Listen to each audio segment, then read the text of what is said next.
Welcome to the Private School Leader Podcast, where private school leaders learn how to thrive and not just survive as they serve and lead their schools. I strongly believe that it is possible to have a long and happy and fulfilling career as a private school leader. And my passion is to help you figure out exactly how to do just that, right here on the Private School Leader Podcast. I'm your host, Mark Minkus. So, in 1915, in Detroit, Michigan, there was an intersection. Cars were still a pretty new thing. It was a mixture of cars and horse-drawn carriages, and in 1915 in Detroit, Michigan. And yet, at this one intersection, they were having a lot of accidents. And so I think you probably know what happened. They put up a stop sign. And in 1915 in Detroit, Michigan, the very first stop sign in America was a simple square sign with the word stop painted in white letters, and it was a black background on a piece of wood. But in the 1920s, that design was the stop signs became very popular and spread all over the United States. And of course, it was actually in the 1920s when they came up with the octagon shape and the bright red color. And the reason that they did that was because by then more and more signs were appearing on streets and on roads, on highways, and they wanted something that would really stand out, would look very different, and they picked the octagon, and we see them, probably dozens of them, on our drive to and from school every day. And that we know that whole idea of we've driven through intersections and people pulling out, and that's a bad intersection, and sometimes there are accidents there, and then we know what happens. There's an accident, there's a few accidents, and then they put up a stop sign.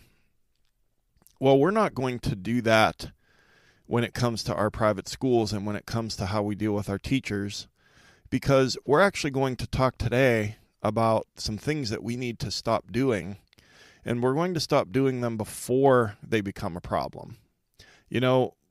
As I've said, they put up a stop sign sometimes after something becomes a big problem at a particular intersection. But we like to be proactive on this podcast, and so we're going to, on today's episode of the Private School Leader Podcast, we're going to discuss the 6 things that we need to stop doing to our teachers. So before we get into today's topic, I want to say thank you for listening to the podcast by giving you a free gift. And this one is called 5 Strategies to Help You Work with Difficult Parents. And most of our parents are great, and we know that this is part of the job, but some of our parents can be pretty demanding and emotional and difficult, and this guide that I've created will give you the tools you need to build better relationships with the parents at your school. And so you can go to theprivateschoolleader.com/parents to pick up 5 strategies to help you work with difficult parents. That's theprivateschoolleader.com/parents, just to say thank you for listening every single week. And I wanted to just let you know that sometimes our jobs can become very, very difficult to the point where we maybe would attach words like relentless and unsustainable to what we do as private school leaders. And I want to help you with that. You don't have to make all the mistakes that I've made over a 32-year career as a private school leader. I can teach you how to go from surviving to thriving. I can teach you how to have a long and happy and fulfilling career as a private school leader. And the way that I can do that is through an online course called Thrive Academy.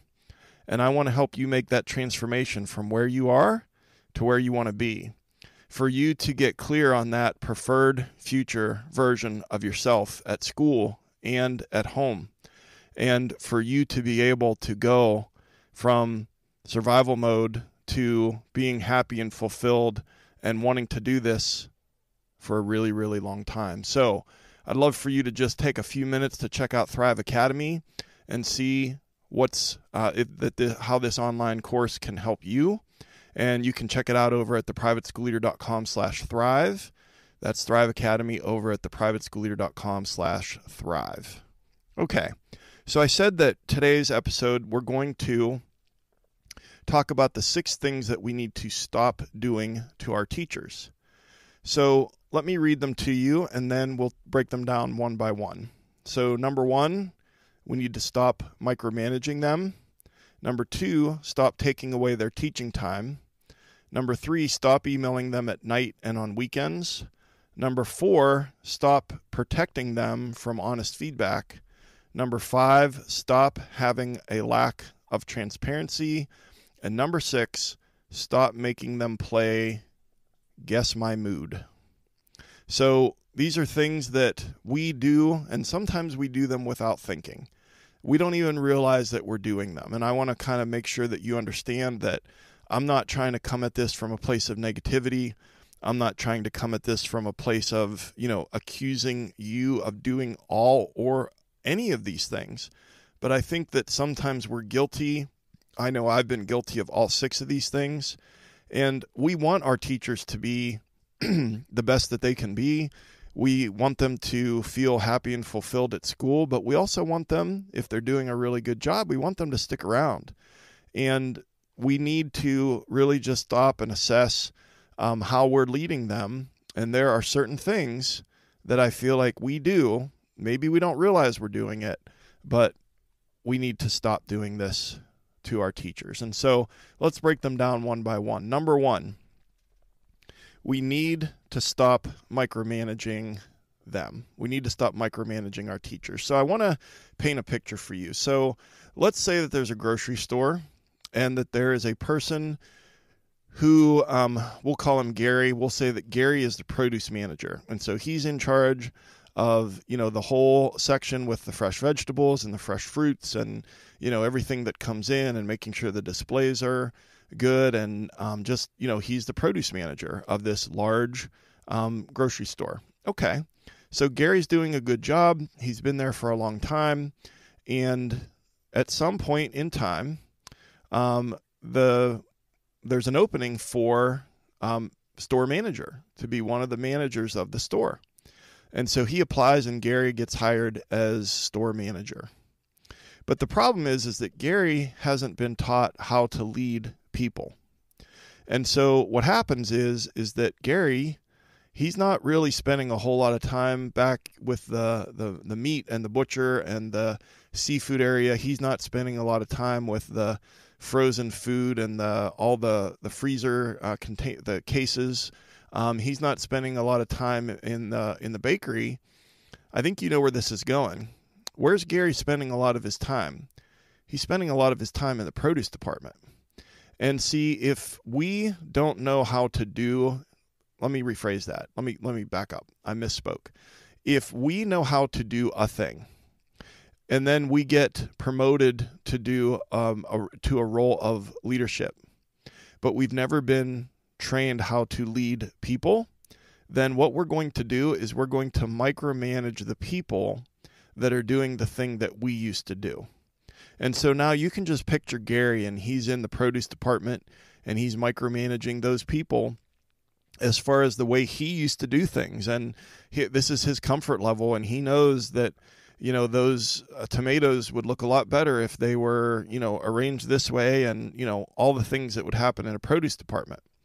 So I want to apply that then to us as school leaders, because many of us have come up through with our education degree, and then we were teaching in the classroom, and then maybe we became, a dean of students or an athletic director or some other sort of intermediary leadership role, and then we became principal or head of school or head of middle school, or, we became a leader in our school. Well, whether or not we have been taught how to lead people, I think teachers have are pretty high in emotional intelligence, and they do a pretty good job of relationships.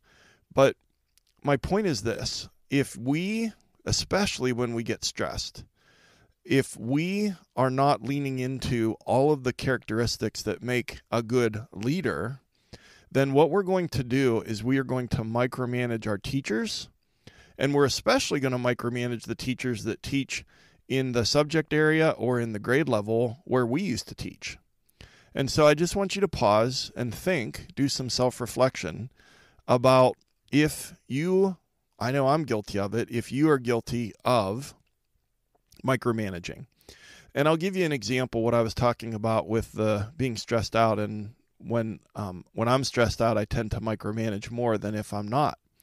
And so during the COVID pandemic, when we were all working from home during the spring of 2020, my little workspace was in the dining room of our house. And of course, we were all stressed out. I was stressed out. And I can remember going into the kitchen, and one of my daughters at one point said, "Dad, I know how to load a dishwasher." And what I was doing was micromanaging the loading of a dishwasher, which sounds ridiculous, but that was just coming from a place of stress. And I think that what we do every day, we know that our jobs are stressful, and we know that sometimes that stress manifests itself in different ways. But I think one of the ways that we have to be careful about is that our stress sometimes comes out in micromanagement.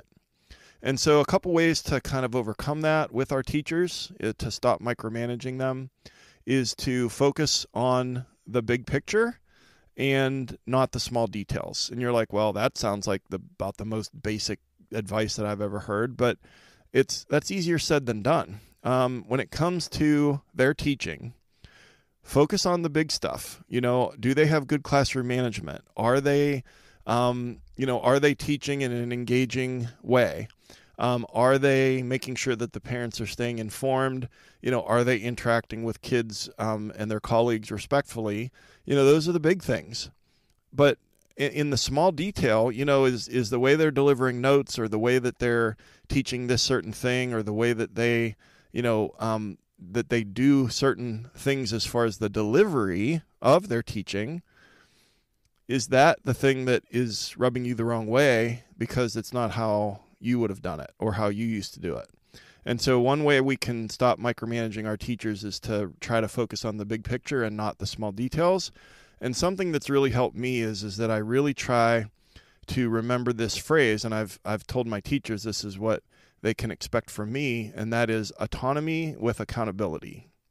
Autonomy with accountability. And so remember that some of our teachers, they've come from the public school where, especially in math and language arts, that many states have state standards, or we all have state standards, but they have state testing, and that their building principal was very, very, very interested in what was going on in their classroom. And some of our public school teachers are used to being micromanaged because if it's not on the test, we don't want you to teach that.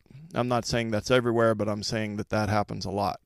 And so my point is that sometimes teachers that leave the public school system and come to a private school, one of the reasons they're coming is because of that autonomy. And so we want to make sure we don't extinguish that. We want to try and thread the needle on encouraging that and allowing them to have that little bit of freedom and flexibility in their teaching while still holding them accountable. So autonomy with accountability. All right, so we're talking about the 6 things that we need to stop doing to our teachers. Number 1 is stop micromanaging them.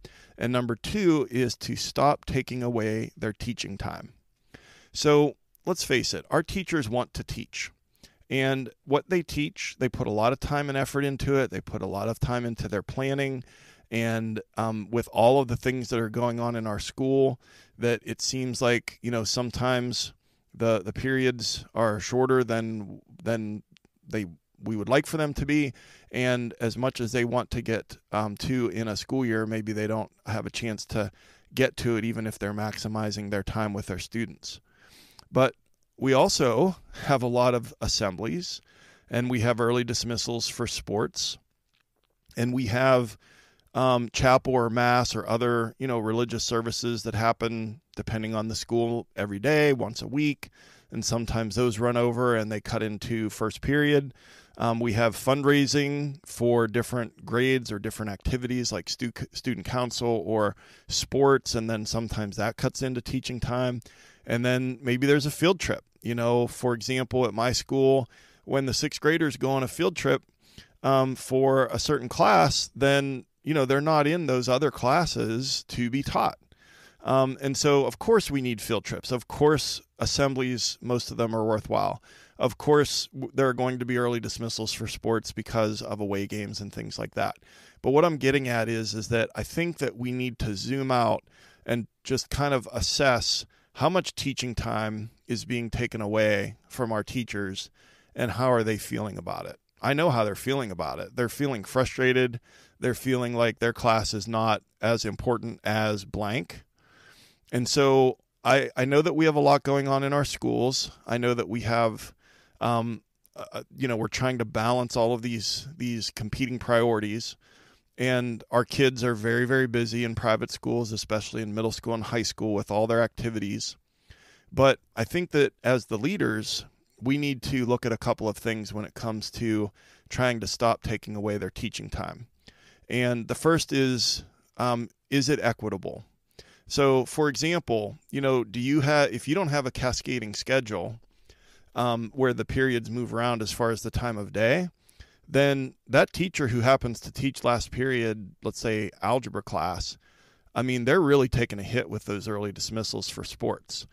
Or the person who, if you don't have a cascading schedule that teaches first period, and if, a couple times a week, the religious service is running over, or, fill in the blank, like, the schools are so different, but is it equitable? Or is one person, one subject, one teacher, or a group of teachers really taking a hit with a certain things that are happening? Are the assemblies always during a certain period? Because that's what works best for the maintenance team. But does that mean that then every time there's an assembly that it's the same class that those kids are missing? So is it equitable? And then the second thing is that just giving the teachers lots of notice and giving them some clear communication so that they at least have time to plan. The only thing that makes it worse to have teaching time taken away is when it's a surprise or it's last minute that it's taken away. So we want to stop taking away their teaching time. We want to try to make it equitable and give them lots of notice. Okay, so we're up to number 3, and of the things that we're going to stop doing to our teachers. And number 3 is we're going to stop emailing them at night and on weekends. So our teachers, they work long, hard hours. And as leaders, our schedules are longer and crazy. And so it might be that, the teacher workday, let's say it's from 7:30 a.m. until 3:45 or 4 p.m., whatever it is at your school. But we know as private school leaders that our days are not going to fit into that by any stretch of the imagination. And so it might be, let's just say that you have kids, you have your own children who attend your school, and they're in elementary or, middle school. And at such and such a time, they're going to bed. And then maybe you can get an hour of work in at, let's say, 9 p.m. on a Tuesday after the kids go to bed. Okay, well, if you're emailing the teachers, this is where schedule send is your best friend. And, I use Gmail. I know that some of you use other email platforms, but I'm sure that they have a similar thing in other email platforms. And with Gmail, it's just schedule send. And so if I'm doing anything that's after school hours, unless it's something that they really need to know, I'm scheduling send for the next morning. And our teachers are to arrive by 7:30, so I'm usually scheduling it to send at like 7:10 or 7:15, and so the ones who like to get there early, they can read it then. And they're at work. They're in their school. They're in their classroom. They're in their school clothes. They're in their school mode. They're not getting it at 9 p.m. on a Tuesday because that's when you happen to be working on it. And so if they have questions, then they're emailing you back. And so I just really feel like it's their time. And I get it. Like, there are emergencies that come up, but I feel like we need to redefine urgent and redefine emergency. And I think it's actually pretty rare when we would actually need to email our teachers after 4, 5, 6 p.m. on a weeknight, or really any time on the weekend. There are exceptions to everything. But, if you're doing some work at 9 p.m. on a Tuesday or 1 p.m. on a Saturday, schedule send. And that is going to show respect for their time outside of school. There isn't going to be this situation where you're emailing them and they have questions and they're emailing you back. And also, you're going to find that if you don't email them during those hours, that then when you're trying to have some time to yourself or some rare family time, that then they're much less likely to email you during those evening hours as well. And then the second little addition to this one is that also the timing. Something else we need to stop doing is the timing of saying to our teachers, I need to talk to you, or texting them and say, at 8 a.m. and saying, hey, can you come to my office at 3:45, after school? And because some teachers, we think that we have a great working relationship with our teachers, and we probably do, but everyone reacts differently to that. I mean, I have teachers that I've worked with for over a decade, and they've worked at the school for 15 or 20 years, and they're excellent at what they do, but that kind of a text would just freak them out, and I don't know, sometimes it's because they had a bad experience with a previous boss. Sometimes it's just that they get nervous about that kind of stuff. And so my point is that something else, in addition to stop emailing them at night and on the weekends, we just need to be a little smarter about our timing, about when we say that we need to talk to somebody, because, a lot of the time, or most of the time, it's not anything bad.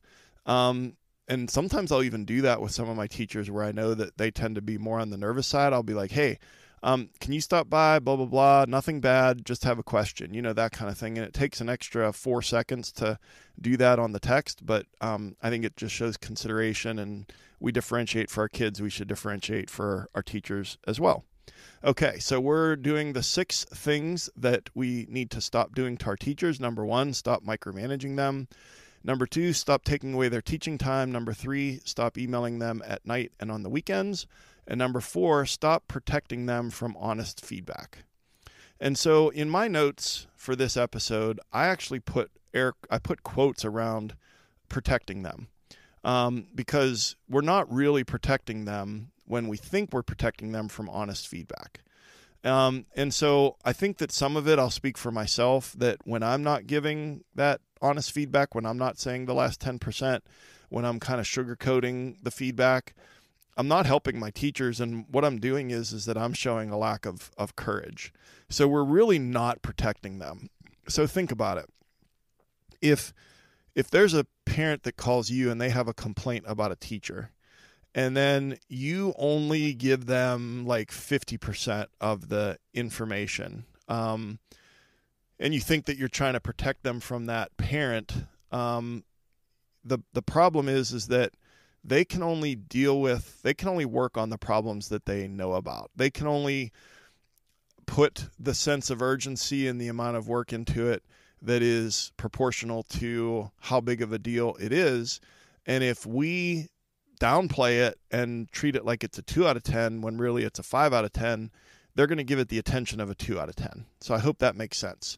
So we're not really protecting them when we hold back honest feedback from our teachers. And that could be true with teacher observations. That could be true with when we do pop-ins, when we see how they are interacting with kids, maybe how they're interacting with kids when they are stressed out. Maybe we see an email that was a little harsh that went to a whole class or that went to a parent. Maybe we're receiving a parent complaint and it sounds pretty fair as far as like what the parent is complaining about, and that's kind of a challenge for that particular teacher. So we need to just really try to give them that honest feedback. This is actually a challenge for me that I'm still working on, but we are hurting them when we're not giving honest feedback, and they can never improve in the areas that we don't talk to them about. So we need to stop protecting our teachers from honest feedback. All right, number 5, we need to stop having a lack of transparency. So, sometimes as school leaders, we get a little evasive. We use our administrator speak. We talk about, things that are on a need-to-know basis. But trust is built on mutual respect and honest communication. We know that. And that's the way it is in our life with our family, our friends, our loved ones. That's the way it is with our teachers. And do we have that trust? Do we have that mutual respect? Are we engaging in that honest communication? And so here's my point. Of course, we can't talk about personnel matters. And in episode 76, last week's episode, I talked about, that isolation in a fishbowl and how when we feel like we're that goldfish in the fishbowl and we just have that intense scrutiny, that sometimes decisions are made in private that have very public consequences. And we just have to bite our tongue because, of course, we can't drag out all the dirty laundry and say, well, yeah, we had to terminate this employee because of, and then list the 6 reasons. So I'm not talking about like giving them the background on personnel matters, but what I am saying is that I think that as school leaders that we maybe default to telling our teachers as little as possible. And if we stop to think about it and just ask ourselves, well, what is the problem with them knowing this information? And I'm talking about student stuff. I'm talking about decisions about budget stuff or decisions about, well, why was this a 2-hour delay instead of a snow day and things like that. And I'm not saying that you need to explain yourself. Again, I said thread the needle earlier, and I'm going to say it again for number 5. But I feel like sometimes we just need to make sure that we're not keeping everything so tightly held to the vest, all of the information, because we can get into a pattern, and then that just builds mutual distrust, and we don't want that mutual distrust between ourselves and our teachers. And so, again, if it's something that can be known and there's no harm in it being known, then share it. And I've tried to be as transparent and as honest with my teachers as I can be, and that served me well over the years.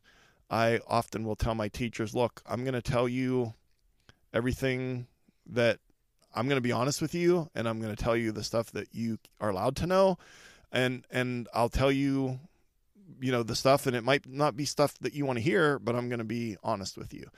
The last little piece, and this is a problem that I'm still struggling with, is that when you're in that moment, don't over-explain, don't over-apologize, don't get overly defensive. Maybe you're explaining a decision that you made. I tend to sometimes over-explain things. So, again, it's tough. It's tough, that balancing act when it comes to being transparent and being authentic and still maintaining confidentiality. But I think that it's just worth zooming out and just assessing what your relationship is like with your teachers when it comes to, what you share, how much you share, when you share it. Okay, and that brings us to number 6, the last on our list. And we are going to stop making our teachers play Guess My Mood. So Guess My Mood is the worst game show of all time. And that is when we put our teachers in the situation where we have an unpredictable mood and they're never sure what version of us they're going to get. Are they going to get the affable, good sense of humor, good mood person? Or are they going to get the leader that is surly and one-word answers and very distracted and, very grumpy? Are they going to get both of those people in the same day? Well, that's them playing the game show Guess My Mood, and that's the worst game show of all time. And, if they're not sure what they're going to get, I want you to think about how that makes them feel and how that erodes the trust and the relationship building between you and your teachers. So just take a moment and think about a person in your life, either currently or that you used to be friends with, or maybe it's a person in your extended family, and this person has an unpredictable mood, okay? Do you go out of your way to hang out with that person, or do you go out of your way to avoid that person? Have you ever had a boss in any job that you've ever had back to your teen years? Have you ever had a boss that had an unpredictable mood. Well, how did that go? So I think we know the answers to those questions. And so what we want to do is just pause and do some reflective practice. And, we don't get to act however we want as leaders. We have to have a predictable mood. And really, having a predictable mood is one of the things that shows up often on what employees are looking for from their leader across all industries. And, that predictability, that emotional safety. And here's the thing, if we need to earn our Academy Award every day because, we had a fight with our spouse and the dog puked on the carpet and all the check engine lights came on the way to school, and then we have to walk into school and have a predictable mood, that's pretty hard to do. But that's a responsibility of us that we have as leaders, is to have that predictable mood. So the big takeaways from today's episode, the 6 things that we need to stop doing to our teachers. Number 1, we need to stop micromanaging them. Number 2, we need to stop taking away their teaching time. Number 3, we need to stop emailing them at night and on weekends. Number 4, we need to stop, quote unquote, protecting them from honest feedback. Number 5, we need to stop having a lack of transparency. And number 6, we need to stop making them play Guess My Mood. So your call to action for this week: in the next week, take 10 minutes. Sometime this week, take 10 minutes. Decide which of these 6 things needs the most work in your leadership, in your life. Which of these needs the most work as far as something you need to stop doing to the teachers at your school?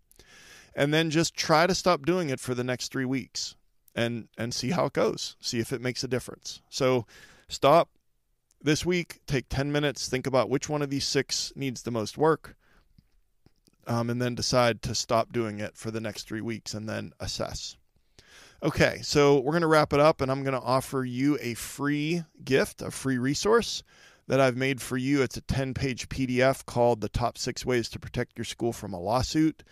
And it's going to help keep you and your staff and your students safe and help keep your school out of court, because litigation is expensive and time consuming, and it's very, very stressful. Most of us know that firsthand. And this is a common sense guide that can help you be more intentional and proactive when it comes to protecting your school. And so you can grab this at theprivateschoolleader.com/lawsuit. And that's the top 6 ways to protect your school from a lawsuit. A free guide for you just as a thank you for listening to the podcast. And you can get that over at theprivateschoolleader.com/lawsuit. And then just a final reminder that I've created an online course called Thrive Academy that can help you get really intentional about boundaries and time management and your relationships and your physical health and your mental health. This course is all about transformation, not information. The way we get there is with 7 modules, 9 hours of video content broken up into 39 lessons. And there's an 86-page workbook with guided notes and reflection questions and calls to action and habit tracking calendars. And you just watch a video and you use the guided notes. And we do it one strategy at a time, one lesson at a time. And we just build this preferred future that you want that's going to help you thrive at your school. And you can check out Thrive Academy over at theprivateschoolleader.com/thrive. And if you're getting any value from the podcast, I'd love for you to shoot me an email and tell me about a strategy that you're using, or maybe your biggest pain point right now. And maybe that'll be a title of an upcoming episode. And my email address is mark.o.minkus@gmail.com. Be sure to subscribe to the podcast and never miss an episode. The show notes for today's episode are at theprivateschoolleader.com/episode 77. And a new episode comes out every week on Apple, Spotify, YouTube, wherever you get your podcasts. And please write a review and rate the podcast. Those reviews that you write help the algorithm push this out as a suggested podcast to leaders all over the world. We're in 53 countries now with leaders downloading the podcast. And so just help spread the word. Another way you can help spread the word is to take the link of today's episode or a link of this podcast and share it with a leader, school leader in your life, or an aspiring leader at your school. And you can connect with me on social. I'm on Instagram at The Private School Leader, and I'm on Twitter at The PS Leader. And I've been your host, Mark Minkus. I just want to say I appreciate you so much. I appreciate all your hard work that you're doing to serve your school. And thank you so much for taking some of your precious time to join me here today. And I will see you next time right here on the Private School Leader Podcast. And until then, always remember to serve first, lead second, and make a difference.